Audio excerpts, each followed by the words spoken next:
Praise the lord. మన ప్రభువైన యేసుక్రీస్తు పరిశుద్ధ నామంలో దేవుని ప్రియులైన మీ అందరికీ వందనాలు తెలియజేస్తూ ఉన్నాను. ప్రియ విశ్వాసులారా, నేటితో హెబ్రీ పత్రిక ముగుస్తుంది. ఈ సమయమందు మనం హెబ్రీ పత్రిక ఆఖరి అధ్యాయం 13వ అధ్యాయాన్ని ధ్యానం చేసుకోబోతున్నాము.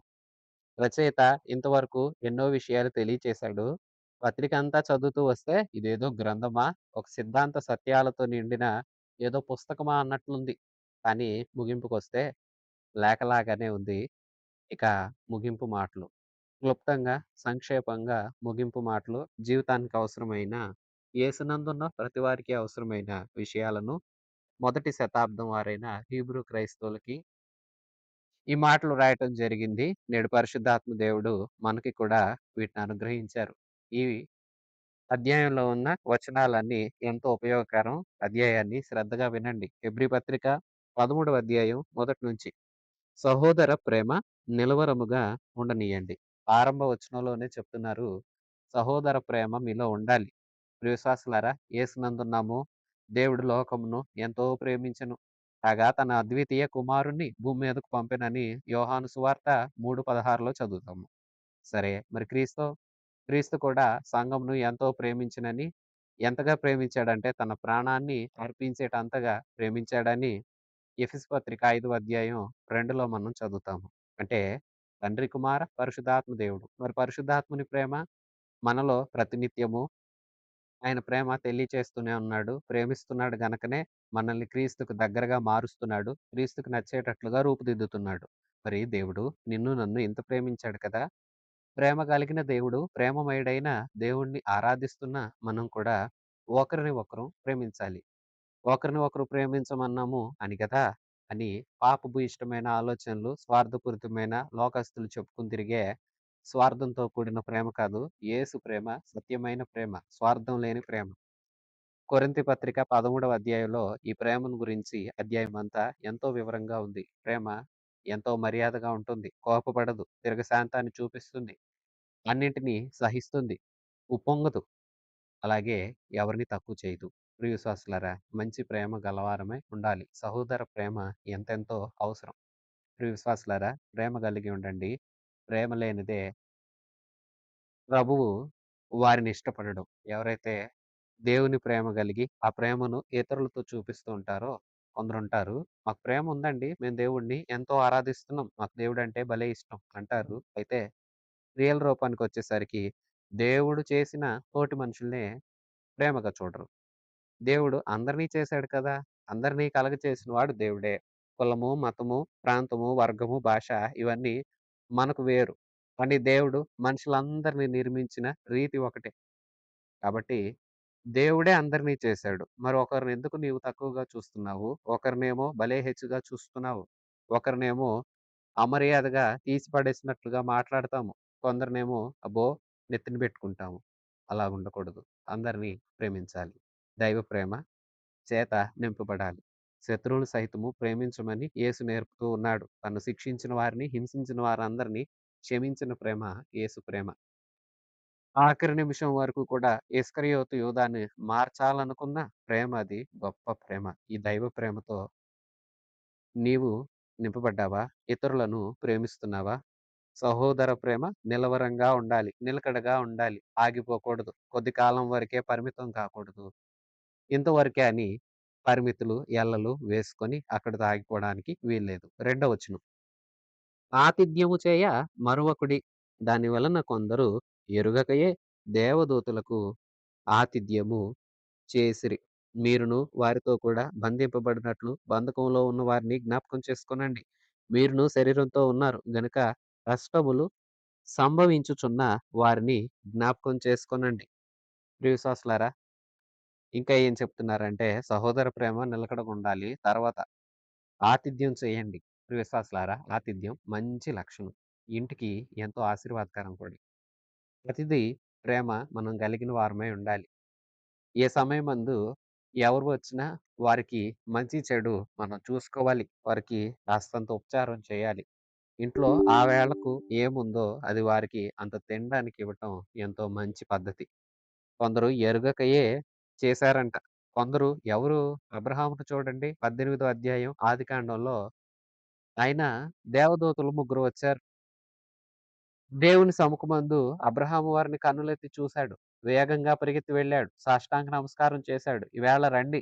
మా ఇంట రండి. మీరు కాస్తంత భోజనం చేయాలి. కాసేపు సేద తీర్చుకొని, అంత నీరు త్రాగి, అంత భోజనం చేసి, మీరు ఆ తర్వాతే వెళ్ళాలి" అని బతిమాలాడు.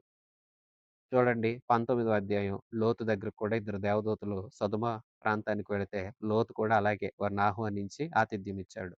వారు ఎరుగకయే దేవదూతలకు చేశారు. నిజమే. ఏ సమయమందు దేవుడు నీ ఇంటికి ఎవరిని పంపుతున్నాడో, పంపబడిన వారు దేవుని దూతలవ్వచ్చు. సేవకులవ్వచ్చు. సేవకుల్ని సంఘపు దూతలని ప్రకటన గ్రంథంలో వ్రాసిన 7 ఉత్తరాల్లో మనం చదువుతాము. అలాగే సేవకులవ్వచ్చు. లేదా తోటి విశ్వాసులవ్వచ్చు, బంధువులవ్వచ్చు. ఎవరైనా సరే ఇంటికొచ్చారంటే చక్కగా ఆతిథ్యం ఇయ్యాలి. ఇదెంతో దీవెన. బంధకాల్లో ఉన్న వారిని కూడా మరవకూడదు. వాళ్ళు కష్టాల్లో ఉన్నారు. వాళ్ళకి కూడా తోచినంత సహాయం చేయగలిగేలాగా ఉండాలి. నేడు ఆ కష్టం వారికుంది. ఇంకోసారి మనకు రావచ్చేమో. అందుకే జాగ్రత్త కలిగి ఉండాలి. ఆతిథ్యం ఇవ్వటం మర్చిపోకండి. యేసుక్రీస్తు ప్రభువు సేవ చేస్తున్న దినాలలో చెప్పిన ఒక ఉపమానం మీకు జ్ఞాపకం ఉందా? ఆ దినాన ప్రభు చెప్తున్నారు.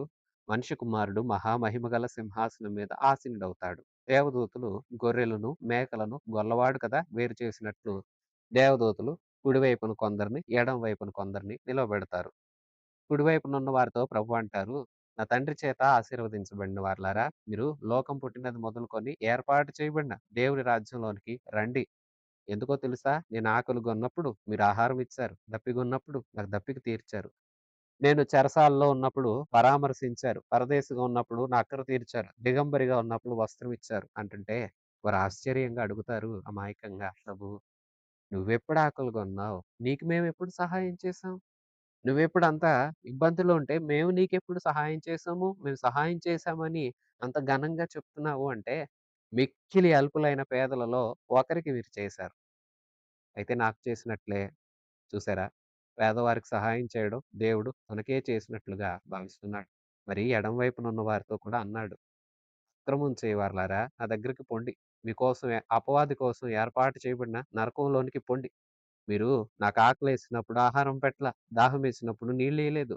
దిగంబరిగా ఉంటే వస్త్రం కప్పలేదు. చెరసాలలో ఉంటే పరదేశిగా ఉంటే మీరు నన్ను పరామర్శించలేదు." వారు కూడా అడిగారు, "ఏటి ప్రభువా నిందలు వేస్తున్నావు? మేమెప్పుడు నీకిలాగ చేయలేదంటే" దేవుడంటారు, "మిక్కిలి అల్పులైన సహోదరులలో ఒకరికి కూడా మీరు చేయలేదు. నాకు చేయలా. మీరు అక్రమం చేసేవారు. మీ సొంత లాభాన్ని చూసుకున్నారు. నా దగ్గర నుండి పొండి." చూసారా? ఆతిథ్యము ఇచ్చేవారిని దేవుడెంత దీవిస్తాడో, ఆతిథ్యం ఇవ్వరు వారి మీద దేవునికెంత కోపముంటుందో. నీ స్థితి బావుందా? నలుగురికి పెట్టే స్థాయిలో ఉన్నావా? అయితే చెయ్యి. సరే. అంత చేయలేని స్తోమతైతే ప్రార్థించు. ఎదుటివారి మేలు కోసం ప్రార్థించు. ఎందుకంటే, తగు సహాయాన్ని నీకు దేవుడు ఆ సమయానికి పంపుతున్నాడు కదా! అందుకే నీవు నేను మేలు పొందుకుంటున్నాం. మేలు చేయ చేతనైనప్పుడు పొందదగిన వారికి చేయకుండా ఉండకూడదు. దైవలేఖనాలు స్పష్టంగా సెలవిస్తున్నాయి. ప్రియ విశ్వాసులారా మరలా చెప్తాను. మీరు మంచి సామర్థ్యం గలవారైతే దేవుడి దయ వల్ల మిమ్మల్ని దేవుడు అలాగే ఇంకా ఇప్పుడు అల్పంగాను ఉన్నారు. మీరు చదువులు చదువుకుంటున్నారు. దేవుడు మిమ్మల్ని వృద్ధి చేసి మంచి ఉద్యోగాలు దయచేసినప్పుడు, ఆ స్థానానికొచ్చినప్పుడు, ఇప్పుడు చేయలేని స్థితిలో ఉన్నప్పుడేమో ప్రార్థన చేయండి. చేయగలిగే స్థితిలోకొచ్చినప్పుడు మాత్రం ఖచ్చితంగా సహాయం చేయండి. సరే, అన్ని సందర్భాల్లో ఆర్థికంగానే అవసరం ఉండదు. కొన్నిసార్లు మాట సహాయం, కొన్నిసార్లు ఏవన్నా మన దగ్గరున్న వస్తువులు ఇవ్వగలుగుతాము. అలాంటప్పుడు ఇవ్వాలి. ఇలాగు ఆతిథ్యం ఇవ్వాలి. ప్రియ విశ్వాసులారా, నేను 2 కలిపి చెప్పేస్తున్నాను. ఇక్కడ ఇంటికి వచ్చే వారికి ఆతిథ్యం ఇయ్యమనుంది. అదే ఈ అధ్యాయంలో ముందుకెళితే ఉపకారం చేయమని, ఇతరులకు మేలు చేయమని కూడా భక్తుడు, రచయిత సెలవిస్తున్నాడు. మీరు కూడా మరవకండి. మంచి చేయండి. అక్కరలో ఉన్నవారికి మేలు చెయ్యాలి. 4 వచనం. వివాహము అన్ని విషయములలో ఘనమైనదిగాను, పానుపు నిష్కల్మషమైనదిగాను ఉండాలి. వేశ్యా సంగులకు, వ్యభిచారులకు దేవుడు తీర్పు తీరుస్తాడు. మరొక విషయం, వివాహం పరిశుద్ధంగా ఉండాలి. దేవుడు ఏర్పాటు చేసిన వ్యవస్థే వివాహ వ్యవస్థ. ప్రియ విశ్వాసులారా, మనకి కుటుంబంలో ఎన్నో వరుసలుంటాయి. ఎన్నో సంబంధాలున్నాయి. అయితే దేవుడు మెచ్చిన, ఏర్పాటు చేసిన వ్యవస్థ వివాహ వ్యవస్థ. భార్యాభర్తలు పరస్పరం భర్తకు భార్య, భార్యకు భర్త నమ్మకస్తులై ఉండాలి. వివాహం చేసుకున్నవారు ఒకరికొకరు నమ్మకంగా ఉండాలి. వివాహం చేసుకోబోయేవారు కూడా నమ్మకత్వాన్ని ఖచ్చితంగా కొనసాగించాలి. మనసు పరిశుద్ధమైనదై ఉండాలి. వివాహానికి బయట అంటే వివాహం జరగని యువత యువకులకైనా వివాహం జరిగిన తర్వాత తమ భార్య భర్తలతో కాకుండా వేరొకరితో పాపం చేసేవారికి తీర్పు తప్పదు. వివాహం జరగకముందు పాపం చేసేవారికి కూడా తీర్పు తప్పదు. వివాహం జరిగిన వారికి అది కూడా పెద్దలందరి సమక్షంలో నిర్ణయించబడి చక్కగా పరిశుద్ధ వివాహం ఎవరికైతే దేవుని దయ వల్ల జరుగుతుందో వారు వారి కలయిక కూడా పరిశుద్ధంగా ఉండాలి. దేవుడు అనుమతించిన వ్యవస్థ ఇది. ఇంతకు మించి ఏది చేసినా తీర్పు తప్పదు. జాగ్రత్త. ఐదో వచనం. ధనాపేక్ష లేని వారై మీకు కలిగిన దానితో తృప్తి పొందియుండుడి. నిన్ను ఏమాత్రము విడువను. నిన్ను ఎన్నడును ఎడబాయనని ఆయనే చెప్పెను గదా! మరో మాట ధనాపేక్ష లేని వారై ఉండండి. ధనాపేక్ష కీడుకి కారణం. బైబిల్ గ్రంథంలో మనం ఎందరో భక్తుల్ని చాలా చూస్తాము. ఎన్నో సందర్భాల్లో వారి పేర్లు గుర్తు చేసుకుంటాము. వారి ధనాపేక్ష వారికి ఉన్నతమైన భాగ్యాన్ని కోల్పోయేలాగా చేసింది. ఆకాను మనం చూస్తాం కదా! యెరికో ప్రాంతం నుండి ఏమీ తేవద్దంటే తెచ్చి దాచుకున్నాడు. కుటుంబం అంతా మరణించవలసొచ్చింది. గేహజీని చూడండి. నయమాను దగ్గర నుంచి ఏ కానుక వద్దని ఎలీషా తిరస్కరిస్తే, కానీ గెహజీ వెళ్లి అన్నీ తెచ్చుకొని ఇంట్లో పెట్టుకొని అబద్ధం చెప్పాడు. కుష్టు తెచ్చుకున్నాడు. అది తన వంశం తరతరాలకు ఉంటుందని శాపం తెచ్చుకున్నాడు. ఇస్కరియోతు యూదాను చూడండి. ఈ ధనం కోసమే కదా ప్రభువును అప్పగించాడు. చివరకు జీవితం ఎటూ కాకుండా అయిపోయాడు. ప్రియ విశ్వాసులారా, ధనాపేక్ష మంచిది కాదు. ధనం ఇక ఈ స మనం లోకంలో జీవిస్తున్నాం కాబట్టి జీవనానికి అవసరమే. కానీ దాని మీద వ్యామోహం ఉండకూడదు. ప్రేమ ఉండకూడదు. కావాల్సినంత సంపాదించుకోవడం మంచిదే. ఎందుకంటే ఏది కావాలన్నా ఈవేళ మనకు ఆహారం దొరకాలన్నా ధనం కావాలి. కాబట్టి మన జీవితం గడవటానికి ధనం అవసరం. కానీ దాని మీద ప్రేమ ఉండకూడదు. అపేక్ష ఉండకూడదు. శక్తికి వంచన లేకుండా కష్టించాలి. పని చేయాలి. పని చేసిన దాంతో చక్కగా జీవితాన్ని గడుపుకోవాలి. శక్తి ఉన్నంత కాలం పని చేసుకుంటూ ఇక ఇంకా ఉన్నతమైన సామర్థ్యం ఇస్తే తర్వాత తరాలకు కొంత కూడబెట్టడం కూడా తప్పేమి కాదు. కానీ దాని మీద ఆశ ఉండటమే తప్పు. అది కీడుకి కారణమవుతుంది. ముఖ్యంగా ఒక విషయం నేర్చుకోనండి. కలిగిన దానితో తృప్తి పొంది ఉండటం నేర్చుకోవాలి. ఏదుందో దానితో తృప్తి పొందండి. మనం అంతకుముందు పాఠంలో ఏశావును గురించి చూసాము. కానీ ఈ విషయంలో ఏశావుని మెచ్చుకోవచ్చు. దీవెనలన్నీ యాకోబు తీసుకుని వెళ్ళిపోయినా, ఒకానొక సందర్భంలో ఏశావు, యాకోబులు కలిసినప్పుడు యాకోబు తాను సంపాదించిన అంతట్లో కానుకివ్వడానికి చూస్తే, "అన్నా ఇది నీకోసం ఇస్తున్నాను. దేవుని దయ వల్ల ఇదంతా నేను పొందుకున్నాను" అంటే ఏశావు, "అయినా తమ్ముడు నీ కానుక ఏమీ వద్దు. నాకు కలిగినంత అంటే నాకు ఏ దినానికి ఆ దినం కావలసినంత ప్రభువిచ్చాడు." తృప్తిగా మాట్లాడతాడు. మనం కూడా అలాగే తృప్తి పొందిన వారమై ఉండాలి. ప్రభు ఎన్నడూ విడువడు, ఎడబాయడు. ప్రభు మన తోడున్నాడు. ప్రభువే తోడున్నాడు కాబట్టి కంగారెందుకు? వ్యర్థమైన వాటి మీద ఆశెందుకు? ప్రియ విశ్వాసులారా మంచిగుండాలి. 6 వచనం.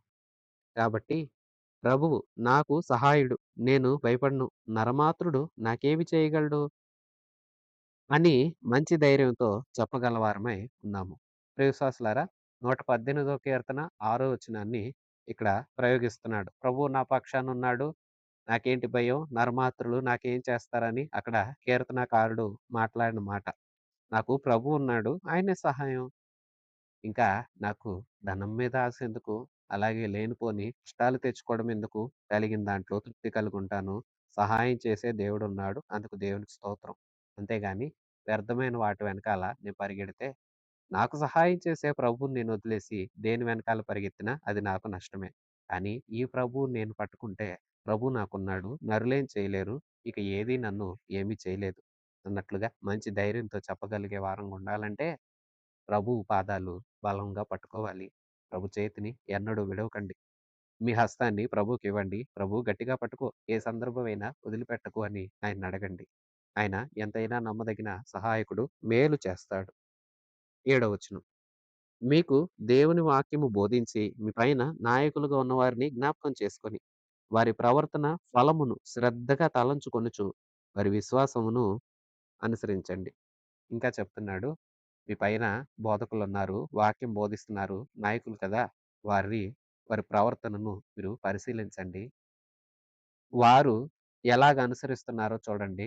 వారి విశ్వాస ఫలంలో మీరు కూడా వారి ప్రవర్తన ఫలాన్ని శ్రద్ధగా కనిపెట్టి, వారి విశ్వాసంలో మీరు కూడా పాలిభాగస్తులై, మీ పైనున్న నాయకులు మీకే మాదిరి నేర్పిస్తున్నారో, ఆ మాదిరిని అనుసరించి నడవండి. వారు చెప్పింది జాగ్రత్తగా చేయండి. విధేయులుగా ఉండండి. వారిని జ్ఞాపకం చేసుకొనండి అని స్పష్టంగా తెలియచేస్తూ ఉన్నాడు. వింటున్న విశ్వాసులారా, మీకు వాక్యం బోధిస్తున్న దైవ సేవకుల్ని మీరు కూడా ఎల్లవేళలా జ్ఞాపకం చేసుకోవాలి. వారి కోసం ప్రార్థనలు చేయాలి.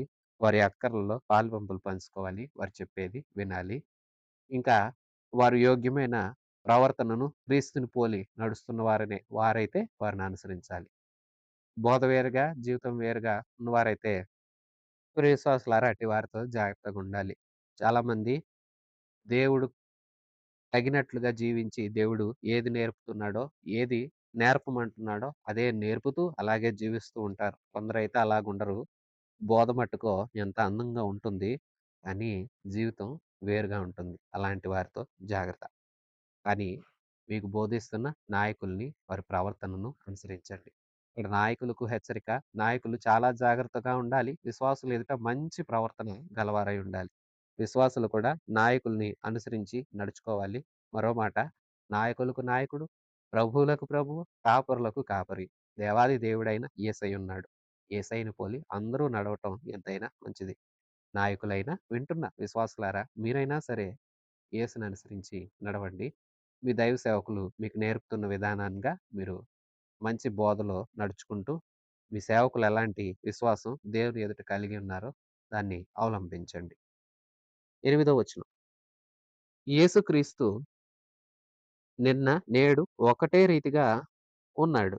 అవును, యుగయుగములకు ఒకటే రీతిగా ఉండును. నానా విధములైన అన్ని బోధల చేత త్రిప్పబడకుడి.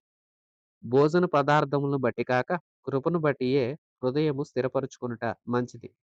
భోజనములను బట్టి ప్రవర్తించు వారికి ఏమీ ప్రయోజనం కలగలేదు.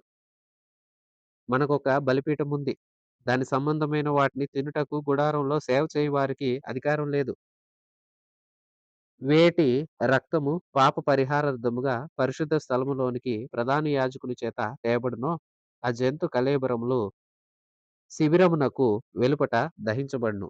కావున యేసు కూడా మన స్వరక్తం చేత ప్రజలను పరిశుద్ధపరచుటకై గవిని వెలుపట శ్రమ పొందెను. కాబట్టి మనమాయన నిందను భరించుచు శిబిరము వెలుపలకి ఆయన యొద్దకు వెళ్ళుదము. నిలవరమైన పట్టణము మనకిక్కడ లేదు గాని ఉండబోవు దాని కోసము ఎదురు చూచుచున్నాము. కాబట్టి ఆయన ద్వారా మనము దేవునికి ఎల్లప్పుడు స్తుతి యాగమును చేయుదము. అనగా ఆయన నామమును ఒప్పుకొనుచు జిహ్వ ఫలమును అర్పిద్దాం.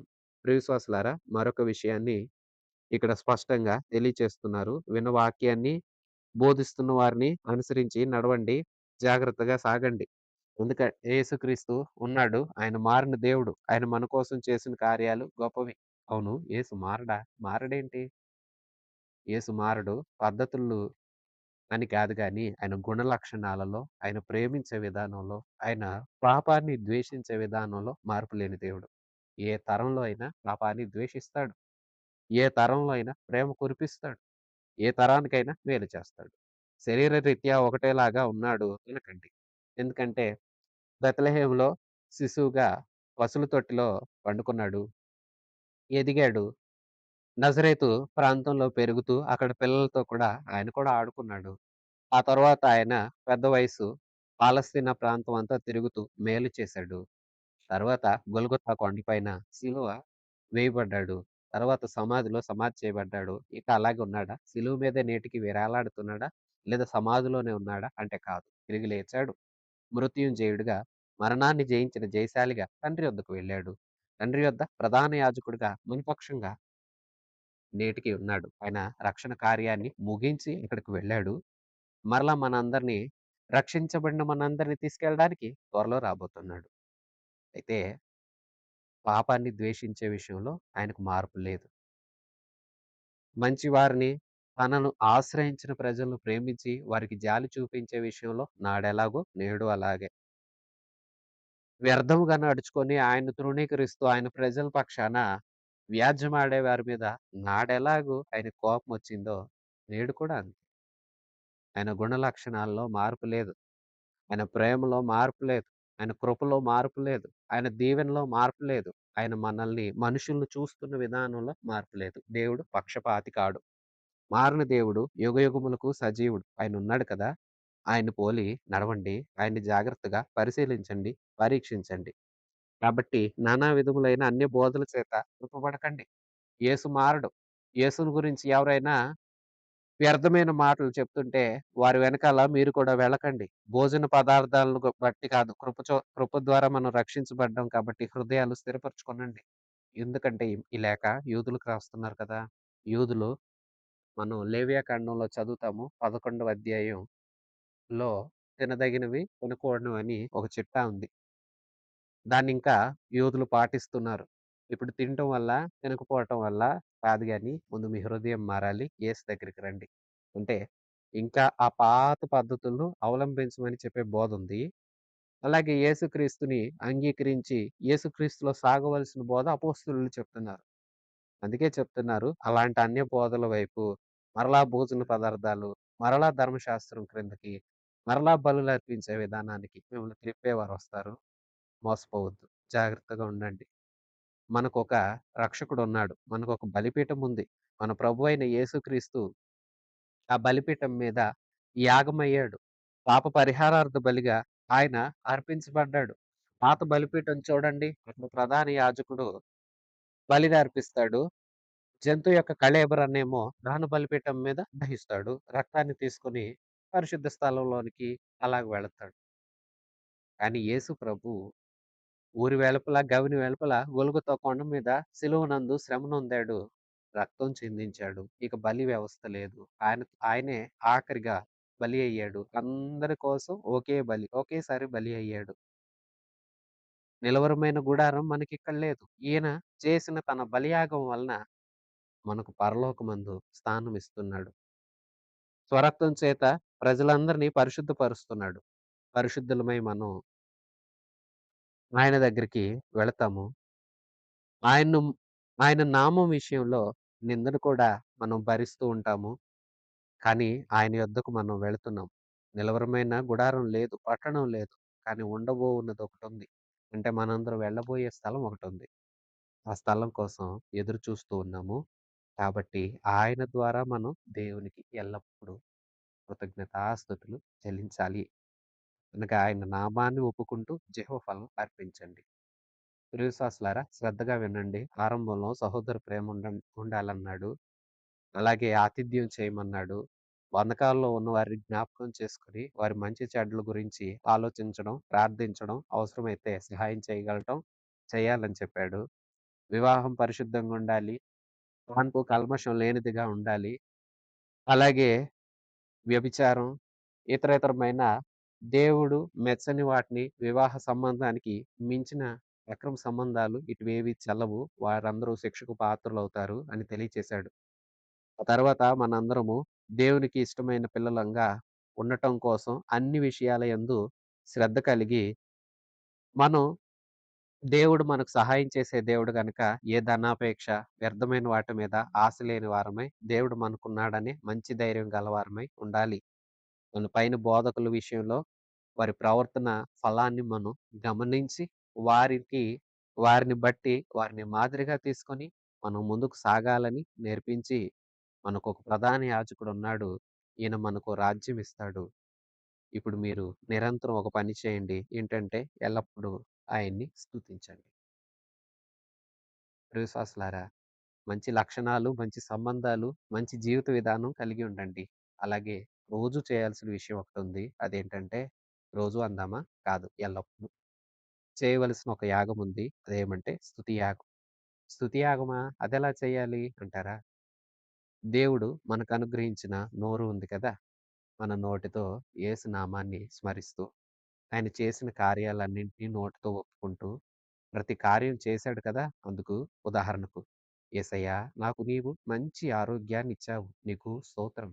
ఇలాగా ప్రభువు చేసిన కార్యాలను, ఆయన నామాన్ని తలుచుకుంటూ దినమంతా ఎల్లవేళలా స్తుతించాలి. ఈ యాగం ప్రతివారు చెయ్యాలి. ఇది ఎంతో మంచిది. 16వ వచనం. ఉపకారమును, ధర్మమును చేయ మరచిపోకండి. అట్టి యాగములు దేవునికి ఇష్టమైనవి. చూసారా? ఒకటి స్తుతి యాగం చెప్పారు. రెండోది ఉపకారం. ఉపకారం కూడా ఒక యాగమంట. ప్రియ విశ్వాసులారా, ఆరంభంలోనే చెప్పాను కదా! ఆతిథ్యం గురించి మాట్లాడుతూ ఈ వచనాన్ని కూడా నేను మీకు తెలియచేశాను. మీరు చాలా జాగ్రత్తగా మరలా చెప్తున్నాను. మేలు చేయగలిగే స్థితిలో ఉంటే మేలు చేయండి. ఆ సామర్థ్యం మీకు లేకపోతే ప్రార్థన చేయండి. అలాగే ఆ సామర్థ్యం మీకు అనుగ్రహించబడినప్పుడు మేలు తప్పకుండా ఎదుటివారికి చెయ్యండి. అంటే వయసును బట్టి కొన్ని సందర్భాల్లో కొన్ని సహాయాలు చేయలేం. కానీ వయసు, ఆర్థిక సామర్థ్యం ఎప్పుడైతే పెరుగుతుందో అప్పుడు కొన్ని చేయగలుగుతాం. చేయలేని సమయంలో కంగారు పడొద్దు. ప్రార్థన చేయండి. చేయగలిగిన సమయంలో ఊరకే ఉండొద్దు. సహాయం చేయండి. ఇది మంచిది. దేవుడికి ఇష్టమైనది. ప్రియ విశ్వాసులారా, అలాగే రోమాపత్రిక 12వ అధ్యాయంలో మనం చూస్తాము. సజీవ యాగముగా మీ శరీరాన్ని దేవుడికి సమర్పించుకొనండి. సజీవంగా మనలో మనం సమర్పించుకోవాలి. 2 స్తుతి యాగం చేయాలి. 3 ఉపకారం అనే యాగం చేయాలి. ఇది స్వచ్ఛందంగా చేయాలి. ఇష్టంతో చేయాలి. బలవంతంగా కాదు. మంచి మనస్సాక్షితో చేస్తే దీవించబడతాము. మనము చాలా మంది తెలివైనోళ్ళుంటారు. ఎలాగంటే అప్పులిస్తారు. ఎవరికిస్తారనుకున్నారు? ఎవరైతే ఖచ్చితంగా తిరిగి ఇవ్వగలరో వాళ్ళకే ఇస్తారు. అదేమనంటే వాళ్ళు కష్టంలో ఉన్నప్పుడు మేమే అప్పు ఇచ్చాం అని గొప్పలు చెప్పుకుంటారు. ప్రియ విశ్వాసులారా, అది గొప్ప ఎట్లా అవుతుంది? మేలు కలుగుతుంది కాబట్టి చేసాం.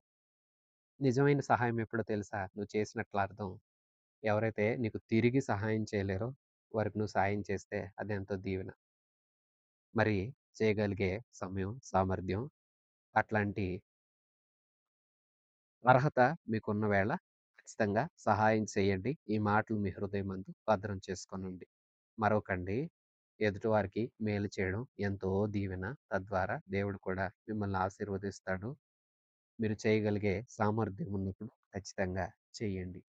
ఆ సామర్థ్యం లేనంత కాలం అందరి కోసం, ప్రత్యేకించి అవసరతల్లో ఉన్న వారందరి కోసం వారికి సహాయం పంపమని ప్రభువుకు ప్రార్థన చేయండి. మరొకండి. 17వ వచనం. మీ పైన నాయకులుగా ఉన్నవారు లెక్క ఒప్పజెప్పవలసిన వారి వలె మీ ఆత్మలను కాయుచున్నారు. వారు దుఃఖంతో ఆ పని చేసిన యెడల మీకు నిష్ప్రయోజనం గనక దుఃఖంతో కాక ఆనందంతో చేయునట్లు వారి మాట విని వారికి లోబడండి. ప్రియ విశ్వాసులారా, పైన నాయకుల గురించి ఒక మాట చెప్పాడు పౌలు. ఏమనంటే, మీ పైనున్న నాయకులు ఎలా నడుస్తున్నారో వారిని అనుసరించి నడవండి. వారిలాగా మీరు సాగండి. వారిలాగా వారెలాంటి విశ్వాసం కలిగి ఉన్నారో అటు విశ్వాసం మీరు కలవారై ఉండండని చెప్పి ఇక్కడ మరలా జ్ఞాపకం చేస్తున్నాడు. ఏంటంటే, మీ పైనున్న నాయకులు మీ ఆత్మలకు కాపరులు. విశ్వాసులారా, అందరికీ ప్రధాన కాపరి ప్రభువైన యేసు. అయితే సేవకులుగా కొందరిని నియమించి వీరిని ఉపకాపరులు అంటే యేసుక్రీస్తు పెద్ద కాపరి. ఆయన క్రిందన పనిచేస్తూ ఉన్నవారు ఆయన ప్రధాన కాపరి. వీరందరూ సహకారులైన కాపరులు. ప్రధాన కాపరి అందరిని చూసుకుంటున్నాడు. అలాగే సాధారణంగా కాపరులుగా నియమించబడ్డవారు వారికి ఇయ్యబడిన మందను చూస్తున్నారు. వీరు ఆత్మలకు లెక్క అప్పచెప్పాల్సిన వారు. మన పైనున్న నాయకులు, సేవకులు ఎవరైతే వారి దగ్గరకొచ్చి వారి పరిచర్యలో పాలుభాగస్తులయ్యారో వారందరికీ లెక్క చెప్పవలసిన వారు గనక, వారు చేసే పని దుఃఖంతో చేయొద్దు. సంతోషంగా చేయాలి. సంతోషంగా ఎప్పుడు చేస్తారు? విశ్వాసులందరూ మాట విన్నప్పుడు, లోబడినప్పుడు. విశ్వాసులారా, లోబడలేదనుకోండి సేవకులకు బాధ. వాక్యం చెప్తారు. ఎంతో ప్రయాసపడతారు. ఎంతో కష్టపడతారు. విశ్వాసులు వాటన్నింటిని ఏం పట్టించుకోకుండా, వాక్యాలు వినకుండా, సేవకులు మాటలు చెప్పారంటే, వాటిని విమర్శలు చేసి, సేవకులకు లోబడకుండా ఉంటే, ఈ పని దుఃఖభరితమవుతుంది. అందుకే పౌలంటున్నారు, మీ పైనున్న నాయకులు, సేవకులు, కాపరులున్నారే, వారు మీ వలన దుఃఖంతో ఉండకూడదు, ఆనందంగా ఉండాలి. అందుకోసం వాళ్ళ మాట వినండి. హీబ్రూ క్రైస్తవులారా వింటున్నారా? వింటున్న విశ్వాసులారా ఆలకిస్తున్నారా? అలనాడు పౌలు వారితో మాట్లాడుతున్నారు. నేడు దేవుడు మనతో కూడా మాట్లాడుతున్నాడు. సేవకుల మాటకు మీరు విధేయులైతే, మీరు లోబడితే సేవకులు ఆనందిస్తారు. ఆనందంతో పని చేస్తారు. మీరు విధేయులు కాకపోతే దుఃఖం కలుగుతుంది. దుఃఖంతో అయినా పని చేయాలి తప్పదు. దేవుడు నియమించాడు గనుక. దుఃఖంతో పని చేస్తే పని సాఫీగా జరగదు కదా! అందుకే సేవకులు దుఃఖముఖులుగా కాక, ఆనందంగా ఉండునట్లుగా మీరు వారికి లోబడండి. 18 వచనం. మా నిమిత్తం ప్రార్థన చేయుడి. మేము మేము అన్ని విషయములలో యోగ్యముగా ప్రవర్తింప గోరుచు మంచి మనస్సాక్షి కలిగి ఉన్నామని నమ్ముకొనుచున్నాము. మరియు నేను మరి త్వరగా మీ యొద్దకు మరలా వచ్చినట్లు ఇలాగ చేయాలని మరి ఎక్కువగా మిమ్మల్ని బతిమాలుతున్నాను. పౌలు, నేను మీకోసం ప్రార్థన చేస్తున్నాను. మీ దగ్గరికి రావాలని కూడా ఆసుంది. పౌలు తాను ఎదుటివారికి ఎంత చేయగలుగుతాడో అదంతా చేస్తాడు. ఎదుటివారి నుంచి ఒకటి ఆశిస్తాడు. అదేంటంటే ప్రార్థన చేయండి. మేమిప్పటికే మంచిగున్నామని, అన్ని విషయాల్లో యోగ్యంగానే ఉన్నామని, దేవుని ఎదుట నిందారహితంగానే నడుస్తున్నామని మా మట్టుకు మాకు నమ్మకం ఉంది. అయితే మా కోసం ప్రార్థన చేయండి. తనతో కూడా సేవకులందరినీ సంయుక్తపరుచుకుంటూ మాట్లాడుతున్నాడు. ప్రియ విశ్వాసులారా, సేవకుల కోసం ప్రార్థించాలి. వారి ప్రయాణాల కోసం, పరిచర్య కోసం, అన్ని విషయాల కోసం విశ్వాసులు ప్రార్థన చేయాలి. అందుకే మీరు చెయ్యాలని బతిమాలుకుంటున్నాను అంటున్నాడు. ఖచ్చితంగా చేయండి. మీరెందుకు చేయరు? అట్లా ఆజ్ఞాపించట్లా. "అయ్యలారా మా కోసం ప్రార్థన చేయండి. అన్నీ అనుకూలంగా ఉంటే మీ దగ్గరికి రావాలని కోరుకుంటున్నాం" అంటున్నాడు. చూసారా? ప్రియ విశ్వాసులారా, మీరు కూడా సేవకుల కోసం ప్రార్థించండి. ప్రతిదినం ప్రార్థించండి. మరొకండి. 20వ వచనం. గొర్రెల గొప్ప కాపరి అయిన యేసు మన ప్రభువును నిత్యమైన నిబంధన సంబంధమైన రక్తాన్ని బట్టి మృతులలో నుండి లేపిన సమాధానకర్తయగు దేవుడు యేసుక్రీస్తు ద్వారా మీ దృష్టికి అనుకూలమైన దాన్ని మనలో జరిగించుచు ప్రతి మంచి విషయంలోనూ తన చిత్త ప్రకారం చేయుటకు మిమ్మల్ని స్థిరపరచును గాక. యేసుక్రీస్తుకు యుగ యుగములు మహిమ కలుగును గాక. ఆమెన్. ప్రియ విశ్వాసులారా, ప్రధాన కాపరున్నాడు. గొర్రెల గొప్ప కాపరి. ఈయన త్వరలో ప్రత్యక్షం కాబోతున్నాడు. అందరికి ఉన్నతమైన మహిమనిస్తాడు. గొర్రెపిల్లగా వచ్చాడు. వధించబడినట్లుగా గొర్రెపిల్ల ఎలాగైతే మౌనంగా ఉంటుందో, ఈయన కూడా తనను సిలువ వేస్తున్న సందర్భంలో మౌనంగానే ఉన్నాడు. రక్తం కార్చాడు. ఇప్పుడు నిబంధన రక్తం చేత త్వరలో వచ్చి మన వారందరినీ తీసుకువెళ్ళడానికి మరణించి, తిరిగి లేచి, సజీవుడై నేడో రేపో మనల్ని తీసుకెళ్ళడానికి రాబోతున్న యేసుక్రీస్తున్నాడు. ఈయన ప్రతి మంచి కార్యం మీలో చేయటానికి, ఆయన చిత్త ప్రకారం మీరు నడుచుకోవడానికి ఆయనే మీకు సహాయం చేస్తాడు. యేసుక్రీస్తు కృప అందరికీ తోడుంటుందని నేను నమ్ముతున్నానంటూ దీవిస్తున్నాడు. 22వ వచనం. సహోదరులారా, మీకు సంక్షేపంగా వ్రాస్తున్నాను గనుక ఈ హెచ్చరిక మాటలను సహించండి. మిమ్మల్ని వేడుకుంటున్నాను. ప్రియ విశ్వాసులారా, ఇప్పటిదాకా ఎన్నో విషయాలు చెప్పిన ఈయన ఇప్పుడు కొన్ని హెచ్చరికలు చెప్తున్నారు. సూటిగానే చెప్పారు. మీకు సంక్షేపంగానే రాశా. అలాగే ఈ హెచ్చరికలు మీరు సహించాలని నేను వేడుకుంటున్నా. హెచ్చరించానని, ఆ హెచ్చరికలు కఠినంగా ఉన్నాయని వెనుతిరగకండి. అవి మీకు మేలు చేస్తాయి. వాటిని పాటించాలని వేడుకుంటున్నాను. హెచ్చరిక ఎందుకో తెలుసా? మన జీవితం బాగుండటానికి. మనం దారిలో వెళుతుంటే ఇటు వెళ్ళవద్దు ప్రమాదం అని హెచ్చరిక మనం పక్కన బోర్డ్ మీద రాసుండటం చూస్తాం. అయినా నేను కావాలని వెళతానంటే నష్టం మనకే కదా! నష్టపోవద్దనే కదా ఎవరో ప్రత్యేకంగా అలాగ రాసి పెట్టారు. అలాగే నేను రాసింది ఈ హెచ్చరికలు మిమ్మల్ని దేవుని దగ్గరకు తీసుకెళ్ళడానికి దగ్గర చేస్తాయి. మీకు ఉపయోగపడతాయి. దేవునికి మిమ్మల్ని దగ్గర చేస్తాయి. దేవుని రాజ్యంలో మీకు చోటిస్తాయి. మీ ప్రవర్తన మారుస్తాయి. కానీ వీటిని మీరు కాదనుకున్నారో జాగ్రత్త, నష్టం మీకే. అందుకే నా సహోదరులారా, నా హెచ్చరికలు పాటించండి. మరొకండి. వాటిని మీరు జాగ్రత్తగా పాటించాలని కోరుకుంటున్నాను అంటున్నాడు. 23వ వచనం. మన సహోదరుడైన తిమోతికి విడుదల కలిగిందని తెలుసుకోండి. అతడు శీఘ్రంగా వస్తే అతనితో కూడా వచ్చి మిమ్మల్ని చూస్తాను. హీబ్రూ క్రైస్తవులతో పౌలు గారు చెప్తున్నారు. తిమోతి చెరసాల నుండి విడుదల పొందాడు. తనకి విడుదల దొరికింది.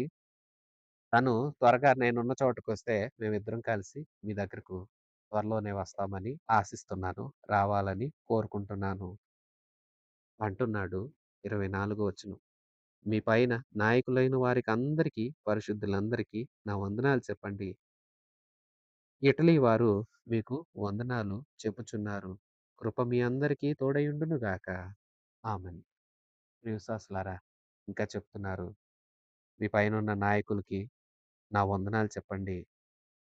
అలాగే ఇటలీ వారందరూ మీకు వందనాలు చెప్తున్నారు. దేవుని కృప మీ అందరికీ ఎల్లవేళలా తోడై ఉంటుందని నేను మిమ్మల్ని దీవిస్తున్నాను అంటూ ఈ పత్రికను ముగించుతున్నాడు. ఎన్నో అద్భుతమైన సత్యాలు కదా! నిజమే, సహోదర ప్రేమ ఎంతో అవసరం. మన జీవితాల్లో కల్మషం ఉండకూడదు. వివాహ బంధాలు దేవుడు ఏర్పాటు చేసినవి గనక ఆ బంధాల యొక్క పరిశుద్ధత కాపాడుకోవాలి. అలాగే ఎదుటివారికి మేలు చేయాలి. ఇంటికొచ్చేవారికి ఆతిథ్యం ఇయ్యండి. కష్టంలో ఉన్న వారికి ఉపకారం చేయండి. స్తుతియాగం చెల్లించండి. ప్రభువునెప్పుడూ స్తుతించండి. ఎందుకంటే ఆయన ప్రధాన కాపరి. ఎవరనుకున్నారాయన? దూతలందరికంటే శ్రేష్ఠుడు. ప్రవక్తలందరికంటే శ్రేష్ఠుడు. ఆయన మోషే కంటే శ్రేష్ఠుడు. యెహోషువ కంటే శ్రేష్ఠుడు. పరిచర్య అంతటికి ఈయన జరిగించిన పరిచర్య ఉన్నతమైనది. పాత నిబంధన పరిచర్య అంతా అక్షరార్థమైనది. కానీ ఈయన తనను తానే బలిగా అర్పించుకొని, తన రక్తాన్ని చిందించి, అందరి పాపాలను ప్రక్షాళన చేశాడు. శుద్ధి చేశాడు. విశ్వసించిన వారందరినీ ఆయన బిడ్డలుగా స్వీకరిస్తాడు. తన ఆత్మ ద్వారా పరిశుద్ధులుగా దినదినం మారుస్తాడు. మార్చబడిన వారందరికీ తన ఉన్నతమైన రాజ్యంలో, పరలోకంలో చోటిస్తాడు. తనతో కూడా యుగయుగాలు మనందరినీ నిలపటానికి ఇష్టపడుతున్నాడు. ఇంత గొప్ప దేవుణ్ణి మీరు ప్రతిరోజు స్తుతించండి. ప్రతి సమయమందు స్తుతించండి. మిమ్మల్ని మీరు ఆయనకు సమర్పించుకొనండి. మీరు అలాగ చేయటం దేవునికి ఇష్టమైన యాగం. స్తుతి యాగం అర్పించండి. దేవుణ్ణి స్తుతించండి. దేవునికి లోబడి ఉండండి. మీ పైనున్న నాయకులకు లోబడి ఉండండి. ప్రేమ గలవారై ఉండాలి. మీ నాయకుల్ని పోలి నడవండి. మీ నాయకులు దుఃఖంతో కాదు, ఆనందంతో పనిచేసేలాగా చూడండి. అందరికీ నాయకుడున్నాడు. ప్రధాన యాజకుడు, గొర్రెల గొప్ప కాపరి త్వరలో రాబోతున్నాడు. వచ్చి మనందరినీ తన రాజ్యంలో ఉండునట్లుగా తీసుకెళ్ళబోతూ ఉన్నాడు. సరే, ఈ యేసే మీ గురిగా ఉన్నాడా? యేసునే గురిగా, గమ్యంగా పెట్టుకొని మీ ముందున్న పందెంలో ఓర్పుతో పరిగెడుతున్నారా? పరిగెట్టలేక అలసిపోతున్నారా? భారాలు మోస్తున్నారా? భారాలు వదలండి. సులువుగా చిక్కులు పెట్టి పాపాలను విడిచిపెట్టండి. తేలికగా మారండి. ఓపిక కావాలా? అయితే చూడండి, సాక్షులున్నారు. సాక్షులు మేఘంలాగా, ఒక సమూహంలాగా ఉన్నారు. వారందరూ విశ్వాస వీరులు. వారు నడిచారు. ఒకసారి వారిని చూడండి. వారిని చూసి శక్తి పుంజుకొని మీ ముందున్న పందెంలో ముందుకు సాగండి. ఈయన ప్రధాన యాజకుడు. ఎదురు చూస్తున్నాడు. త్వరలో రాబోతున్నాడు. ఎంత గొప్ప యాజకుడు అనుకున్నారు? అపోస్తలుడిగా పంపబడ్డాడు. ప్రవక్తగా దేవుని మాటలందరికీ బోధించాడు. సిలువనందు శ్రమ నొందాడు. మరణించాడు. సమాధి చేయబడ్డాడు. తిరిగి లేచాడు. తిరిగి లేచి తండ్రి యొద్దకు వెళ్లి మనందరి పక్షంగా తండ్రి కుడిపార్శ్వమందు ఆసీనుడై నిరంతరము విజ్ఞాపన చేస్తున్నాడు. ఇట్టి ప్రధాన యాజకుడు మనకు సరిపోయినవాడు, గొప్పవాడు, గొప్ప కాపరి, గొప్ప యాజకుడు, శ్రేష్టమైన వ్యక్తి, అందరికన్నా పైనామం కలిగిన దేవుడు, ఉన్నత లోకమందు మహామహుడగు దేవుని సింహాసనాన కుడిపార్శ్వమందు ఆసీనుడై ఉన్నాడు. ప్రియ విశ్వాసులారా, రక్షణ కార్యం జరిగించాడు, ముగించాడు. ఇప్పుడు అక్కడ కూర్చున్నాడు. మనందరి పక్షంగా విజ్ఞాపన చేస్తున్నాడు. ఇదిగో సమయం సమీపిస్తుంది. ఆయన మధ్యాకాశానికి వస్తాడు. తన వారందరినీ తన దగ్గరికి రమ్మని పిలుస్తాడు. ఆ గడియలో పిలుపునందుకున్న వారందరూ ఆయన దగ్గరికి రెప్పపాటులో కొనిపోబడతారు. రూపాంతరం పొందుతారు. ప్రభువునందుండి మృతులైన వారు లేస్తారు. సజీవులైన వారు కూడా మహిమ శరీరానికి మార్పు నొందుతారు. కాగా ప్రభుతో కూడా మనం యుగయుగాలు ఉంటాము. ఇది హెబ్రీ పత్రిక ఎంతో విలువైన పాఠాలను మనకు నేర్పించింది. విన్న ఏ మాట మరువకండి. ఈ ప్రధాన యాజకుడిని ఎప్పుడూ స్తుతిస్తూ మీ జీవిత దినాలంతా జెహోవా ఫలం అర్పించండి. యేసు, నీ నామం ఎంత గొప్పది. యేసు, నీవెంత గొప్ప దేవుడవు అంటూ ఆయన చేసిన కార్యాలను, ఆయన గుణలక్షణాలను, ఆయన ఔన్నత్యాన్ని మీ నోటితో కొనియాడండి. కొనియాడుతూ ముందుకు సాగండి. ఉన్నతమైన దేవుడు, గొర్రెల గొప్ప కాపరి, మనందరి కోసం రాబోతున్నాడు. వచ్చి మనందరిని తన రాజ్యంలో పాలుభాగస్తులు చేయడానికి ఇష్టపడుతున్నాడు. కృప మీ అందరికీ తోడైయుండును గాక. ఆమేన్. మన ప్రభువైన యేసుక్రీస్తు కృప, తండ్రి అయిన దేవుని పరమ ప్రేమ, పరిశుద్ధాత్మ దేవుని సన్నిధి సహవాసం మనందరికీ సదాకాలం తోడైయుండి నడిపించును గాక. ఆమేన్. God bless you.